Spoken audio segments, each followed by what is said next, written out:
What's up, you rebuildable junkies? Got another coil for you today, and I happen to call her the Abyss Coil. Here's a little sneak peek for you. The two things you're going to need to make this coil are 1, 32 gauge Kanthal, and 2, stainless steel mesh, preferably 316L 325 by 325. And for the stainless steel mesh, I got a link in the description on where I purchased mine. For a 12 by 12 sheet, it was like 10 bucks. Cheap! So the first thing I've done is cut a piece of this 32 gauge Kanthal, and it's about 8 inches in length. The next thing I've done was I cut a thin piece of this stainless steel mesh. And this thin piece is about 3.5 to 4 millimeters in width. So I'm gonna be using my drill today. And you see these 3 clamps right here. I'm going to clamp the stainless steel mesh, the thin piece, in the side clamp, and then I'm gonna clamp the 32 gauge Kanthal right in the center. And I'll show you guys a close-up of what I'm talking about. Just like that. So once I've got the slack completely out, I'm just gonna pinch the end with my fingers, and I'm gonna give it a slow spin. Okay, and I'm just going to start twisting them. Get them twisted together. Oh, yeah. And when I start to see that 32 gauge start to flop up, what it'll do is it'll loop up. What you want to do is stop, and you want to pull that 32 gauge tight again. See how it's twisting over each other? I'll show you a close-up. See how that mesh is starting to twist on that Kanthal on top of each other? That's exactly what you want. So I'm going to keep twisting, and what you'll see is in different places, and it may start from the top, it may start from the middle, it may start from the base, but it'll start to twist tighter and tighter in one of those spots, and it'll start to gradually twist tight. You don't want to go too tight, but I'll show you where to stop, okay? So I'm going to start twisting again. Okay, stop. Make sure you have the slack out of the Kanthal. And that right there is where we stop, because if you keep going, you're going to twist it and twist it and twist it, and it's going to pull apart, and you don't want to do that. That's what you want. It's almost like knotted up, okay? The tighter that SS mesh is, the better flavor you're going to get. It's not the prettiest looking thing in the world, but it is a mad flavor producer. Going to clip the ends.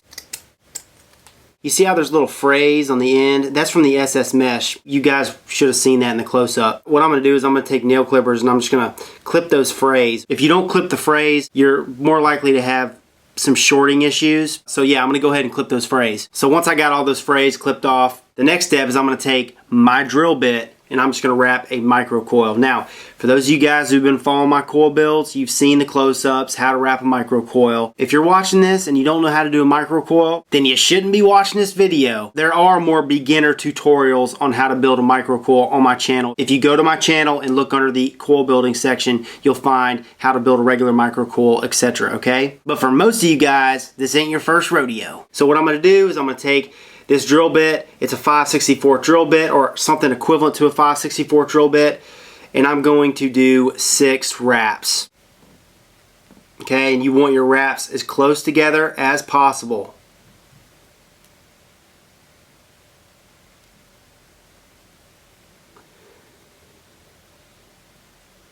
This stuff is springy, okay? So, what I do is I twist, get it tight, but it's easy to deal with once you get it connected on your atomizer, which I'm gonna show you. Alright, so that's what we have so far. Now what I'm gonna do is I'm gonna clip these leads a little bit, because I noticed that these leads with this SS mesh wrapped around the Kanthal, it's not as smooth as when you're using, you know, twisted Kanthal or just regular Kanthal, and so it can be a bitch sliding that in your post holes. Okay, so what I'll do is I'll clip them pretty short, just like that. Insert one lead into the negative connection and then the other lead into the positive connection. Just like that. And you gotta wiggle it. Wiggle it to get her in there. I'm going to tighten down the connections.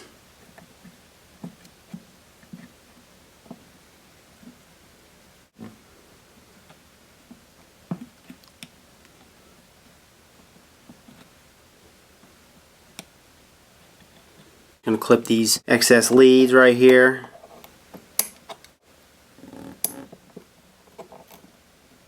So that is our coil right there. And now we got to get the hot spots out. Take this rod out. Okay, heat them up slowly. And you notice how it goes black. That's why I call it the Abyss Coil, because stainless steel mesh, it oxidizes very quickly. Heat them up and then pinch them together. And then heat them up. And you should see it start to glow from the inside out.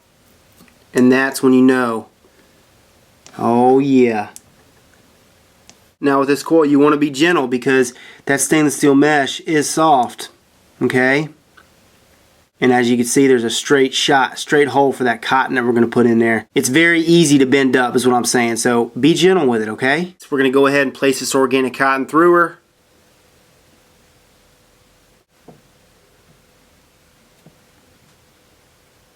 Alright, just like that. For this build, I'm going to clip this edge right here, this wick underneath the coil.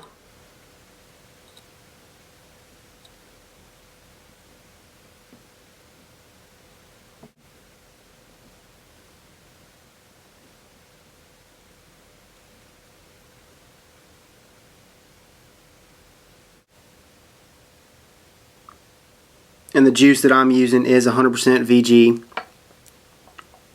Alright, so we got our 15 watts. Let's just see how she fires up.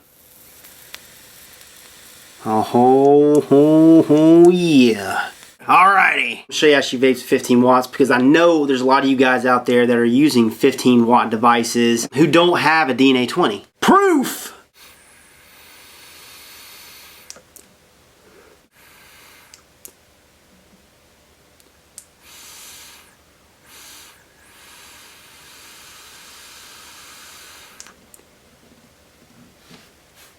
I mean, vapor, you see it, it's 100% VG juice, so it's going to be ridiculous. It's taken a while to vamp up, okay, at 15 watts. For those of you guys who own a device that your maximum you can only go is 15 watts, you don't have a DNA 20, this coil may not be for you, okay? What I'm finding is that at 18 watts and above, 18 to 20 watts is when this thing really starts to kick into gear. 18.5 watts.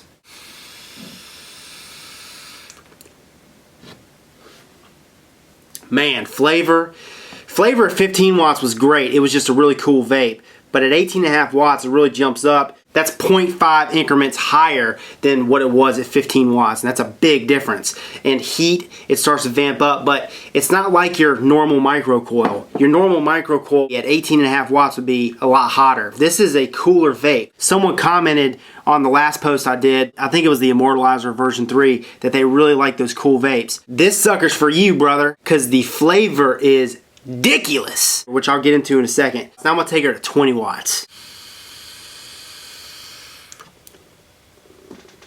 Man, flavor just increases as you go up, and that's all dependent on the juice you're using. Majority of juices out there that I vape on, I would say 98% of them, the higher wattage you go, the better vape you're going to get, the more flavorful, more dense vape you're going to get. With this, it's not as dense of a vape as with these other builds that I've showed you recently.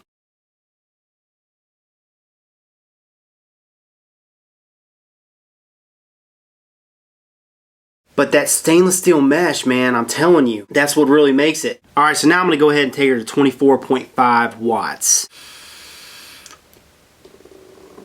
This build that I just showed you guys is for vapors who can vape at 20 watts or higher. And if you're watching this and you never really use stainless steel mesh, I can tell you right now, stainless steel mesh produces some of the best flavor out there. And it's one of the best wicking materials out there. And that's why with this build, the flavor is just super concentrated. Some of the best flavor I've gotten to date. At 24.5 watts, I'm getting a dense vape, but it's not super dense. It's not anything close to these other builds that I've shown you guys, like the Flat Bastard build, the Clapton Coil. You know, that gives you that heat, that warmth. And stainless steel mesh doesn't give you that dense flavor. It gives you that crisp flavor, and that's what I'm getting from this, okay?